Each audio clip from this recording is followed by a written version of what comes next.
90 billion euro lost in VAT every year. This is the estimation regarding the problem of tax evasion every year. So what about the solution? How can we fight this monster? E-invoicing is a solution, together with new standard and the initiative of ViDA project. So stay with us, that we'll talk about it.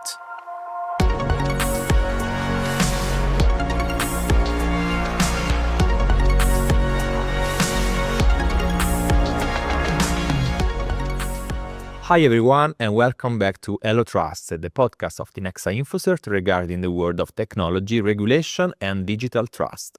In today's episode, we will talk about e-invoicing and the new regulation that are arising around Europe about it. With us, there is Riccardo. Hi, Fabio. The subject matter expert for Tinexta Infocert regarding the e-invoicing topic and invoicing solution. So, Riccardo, right away. Yeah, e-invoicing. What is e-invoicing and why it's different from sending a PDF via email? Please explain to me. Well, that may seem a simple question. It's not that simple, actually. Let's say that the electronic invoice or e-invoice, it's, of course, we can start from the paper invoice, but let's suppose that we are already at the PDF invoice level, let's say. Let's talk about from the PDF. Yeah.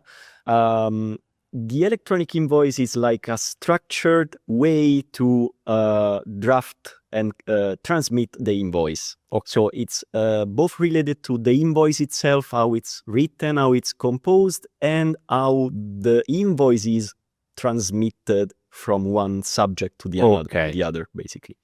So yeah, a matter of structure of data. Yeah, it's about how data are organized. Okay. So we basically we passed from PDF invoice to typically XML now or UBL. There are many different formats, but XML and UBL are the most common one, we can say. Is there any standard out there about this structure of data? Yes, it's technically speaking, it's the EN 16931. There is like a format, a standard format that was drafted by the European Union. Okay. The European Union is kind of the biggest ambassador of invoicing now on a global level, let's say. So there is kind of this format of invoice. The thing is that it's a format, it's like a template, we can say, and then each member state, each country can adapt it, can enrich it with other data, can remove other data that are present. So there are standards, but not so strict. But in fact, my next question is, what's happening around Europe?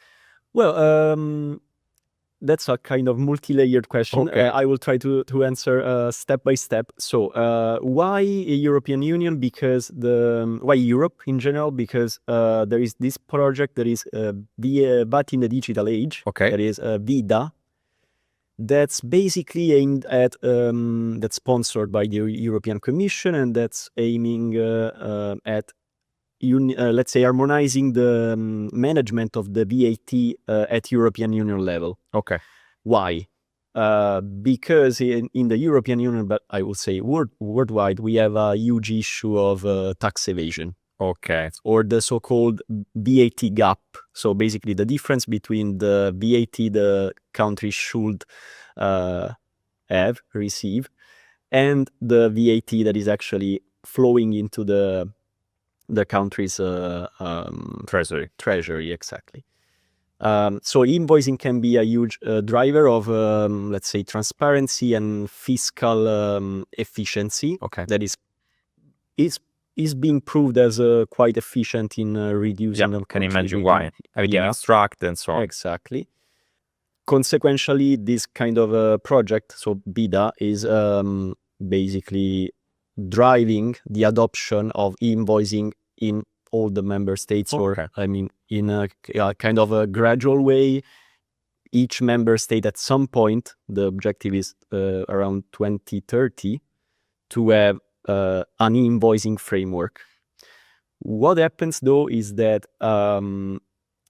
this aim, this goal is not telling you how to do it exactly. Okay. It's telling you do it, and then the ways, the hows can be So decided. everyone is doing whatever they want. No, there should be a standard, at least something like a standard.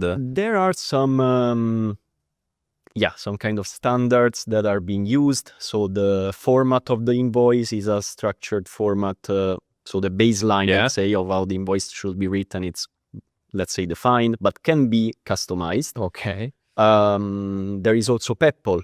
There is basically it's let's say channel network to exchange invoices in an efficient way between parties. Peppol is basically pan-European public procurement. It's the acronym.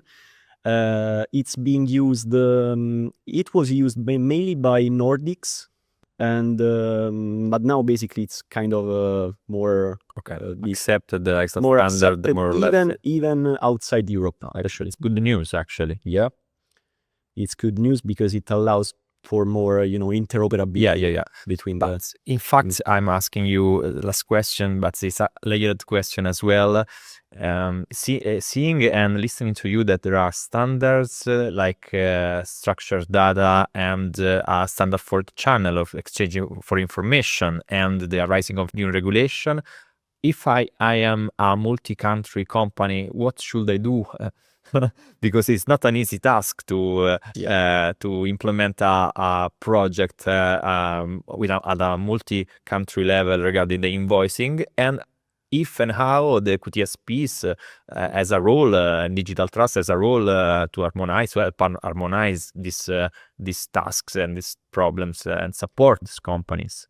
Well, yeah, that's a great question, actually. Let's say the multi-country companies, enterprises mostly, because they have more invoices now to manage and exchange. They kind of have, on one side, a problem as a result of all this thing that we talked about, and on the other side, they have an opportunity. Okay. Why a problem? Because there is let's say, a legislative drive, legislative obligation to be compliant with. And since they are multi-country and more than one, they are okay, more than one problem regarding more than one problem, because it's let's say harmonized but not completely. No. So it's not like you can do exactly the same thing in each single country where you operate. Simple a mess. You could synthesize it. Yeah, it's kind of a mess. It's kind of a mess because you have to be or find somebody that is expert of fiscal aspects, but it's also a matter of automation, about efficiency, about integrations with the systems, and so on and so forth. So I will come to the second part of your question regarding the potential role of QTSPs. Well, it's a huge one, potentially speaking, because we know compliance, no? We know the regulations, so it's kind of our thing.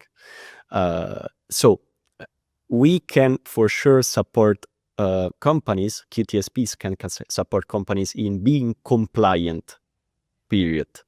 But on top of that, we can add much more in terms of automation efficiency, in terms of, think about AI as well. When I talk about automation, when I talk about invoicing, digitalizing the invoice and inserting the invoice in a structured flow, digital, means that I can, let's say, let AI work on those data and do something that is value adding, no? Yeah, big added value, actually. Yeah, exactly. But it's also because why QTSPs themselves, because there are some trust services that are strictly linked to the invoice. For example? Well, for example, we can mention signature, for example, e-signature, because it's not always mandatory by law, but it's highly suggested basically every time. Sometimes it's even mandatory to sign the invoice. Okay, yeah. Digitally, of course. To enforce the validity, maybe for the document, I can imagine. Exactly. To, let's say, strengthen the legal probative value of the document itself, because you think about all the possible frauds or modifications on the invoice. The second one is the e-archiving. E-archiving is becoming a qualified trust service shortly with IDAS 2. And I will say every time almost it's a mandatory element when we talk about invoicing. The invoice is being transmitted, and then it has to be archived in a certain way. To preserve in a right way Exactly. the important documents, I imagine. Exactly. So basically, as QTSPs, we can offer the fiscal part, so the fiscal compliance part with the invoicing alone, and then we can add on top of it a structured process as to have a, let's say, a comprehensive suite of trust, automation, efficiency, and so on. Okay, it's quite clear. Thank you very much, Riccardo, because it is not an easy topic. And thanks to all the people that is watching us by home. And I invite them to put a follow on our social, on our YouTube and LinkedIn. So thank you, and to the next episode of Hello Trust.